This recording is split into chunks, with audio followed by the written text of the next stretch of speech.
G'day, ladies and gentlemen, and Nathanias here. I don't know what to call this. I was going to intro it like it's a show type thing, but it's really not. Today I'm bringing you a game. It's a Terran versus Protoss. Obviously, as you can see, cross spawns Frost. This is on the new balance test mod. So in case you guys didn't know, they're testing some new balance for StarCraft 2 Legacy of the Void. And no, you know what? I don't want to say balance, because it's not really balance, actually. It's design. Like, the game is changing.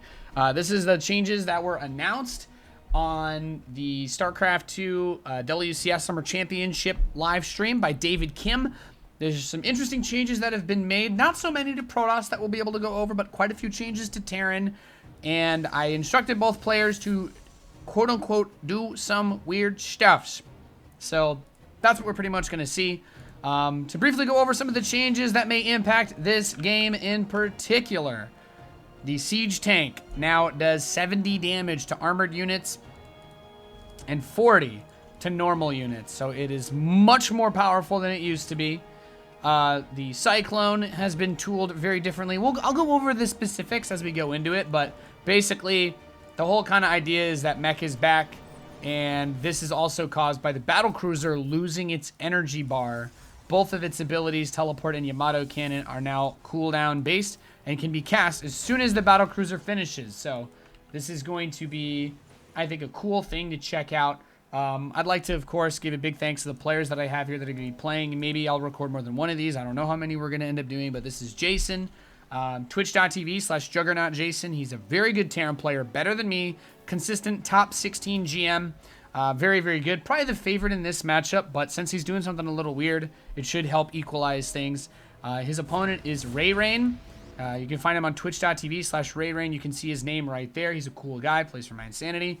He's an American Protoss player who's also pretty high up in GM. He told me he was a bit rusty today, so maybe he won't play as well, but I think at the very least we can still kind of see maybe a little bit of the impact of some of the changes that have been made. As far as Protoss changes, you may have heard you can now research an ability on the Dark Shrine that allows Dark Templar to blink. Dark Templar have a blink upgrade, but I honestly don't think it's that strong.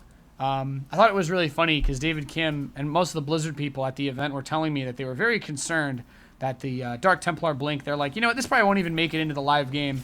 And my honest response was, why? I feel like rushing a Warp Prism with DT just gives you so much more utility. Like, going for DT blink means you have to build DTs, but if you get a Prism, it has almost the same impact, being able to get past walls and stuff.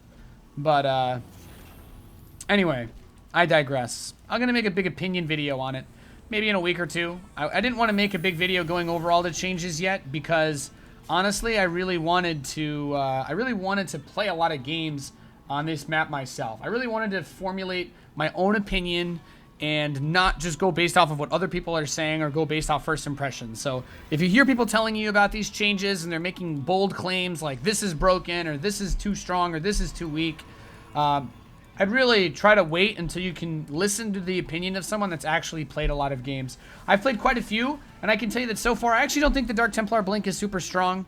There are some other cool changes though.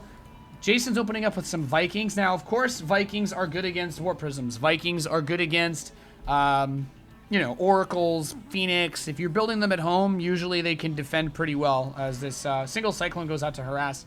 So, Cyclone did get some changes. It has been made slower. It used to move at like 4.5 or something. It's a lot slower, but it attacks extremely fast. It only attacks ground units. As you guys can see, it has a Tornado Blaster now. And basically, yeah, that attacks faster than a battlecruiser. That's like twice as fast as a BC.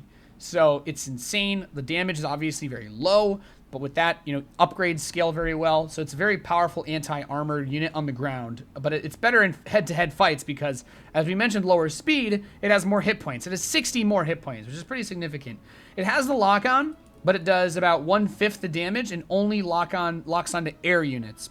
Or I guess it technically does like 2/5 the damage if you have upgrades. But anyway, I digress.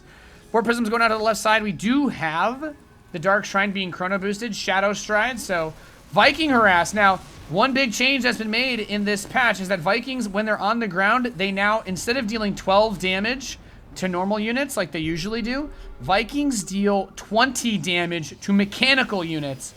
Mechanical units means buildings of Terran and Protoss. Actually, Protoss buildings aren't mechanical, so scratch that. But most Protoss units in general, like the Stalker, probes, get two-shotted by Vikings. As you can see, the Viking harass doing quite a bit of damage inside the main base of Ray Rain. Now he's going to bring the DTs back over. DT Blink is not yet ready, but of course the DTs are going to start to do their thing, ripping the natural apart. Cyclone's very strong in head-to-head engagements, as you can see. Them wrecking the Adepts with that incredibly fast attack speed. And the Vikings, so annoying. Vikings beat Stalkers 1v1, and of course they can lift up to kill the Mothership Core, which makes them very difficult. Scan back home to deal with the Dark Templar. Now, Shadow Stride is just about done, but the Cyclones are just going ham inside of the main base, or the natural, excuse me. As you can see, the Cyclone and Viking are extremely powerful units, and this completely caught Ray Rain off guard. His units that he would have normally used to defend against this have been pretty heavily nerfed, but yeah, as you can see, 12 damage normally, 20 damage versus mechanical units. That means most Terran mech units, SCVs. I don't think we saw the blink there, but the DTs are standing strong, so they're still alive inside the prism. The detection will be limited to the scan, so maybe we'll see them blink out of the scan radius. I don't know. So DT's going to come up. The blink is still off cooldown. Right now, blink is set to 21 seconds real-time cooldown. So it's a lot longer cooldown than the Stalker's blink. That's an important thing to keep in mind as well. So now we see the DTs blink straight across the wall and snipe the missile turret. Obviously, the prism can still be used. Oh, only one of them is able to escape.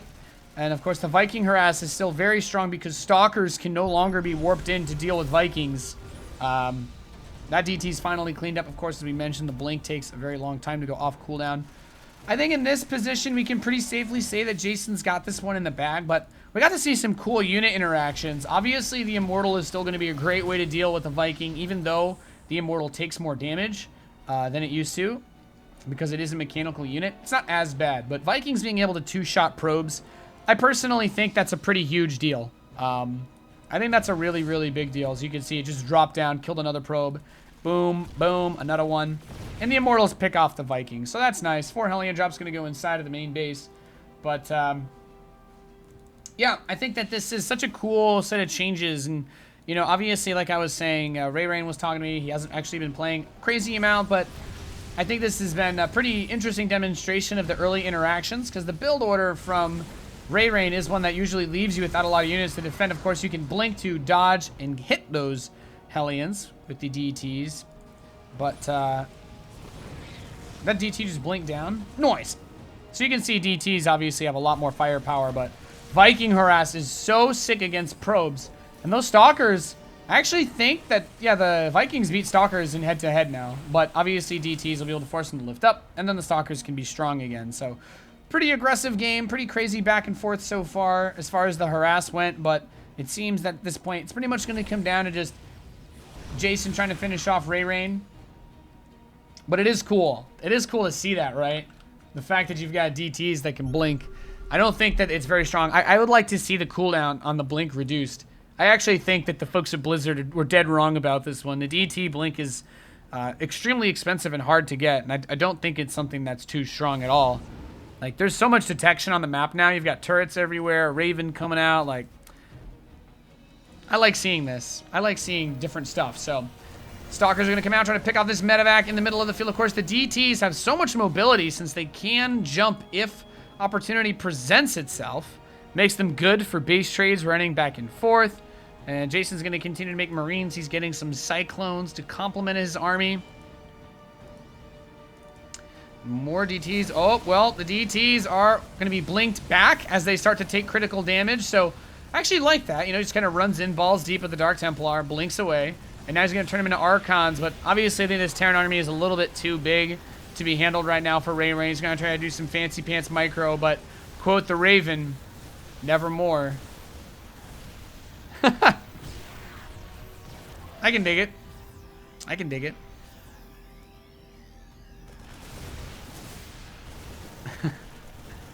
Hopefully we'll be able to do another one of these after this. But if you guys like this sort of stuff, I'm going to be playing a lot on these test maps. I play a lot of these on my stream, and I'm going to be hopefully casting a lot of matches on these. So, yeah, thank you guys for tuning in. Let me know if you like this sort of stuff. I think this is pretty awesome.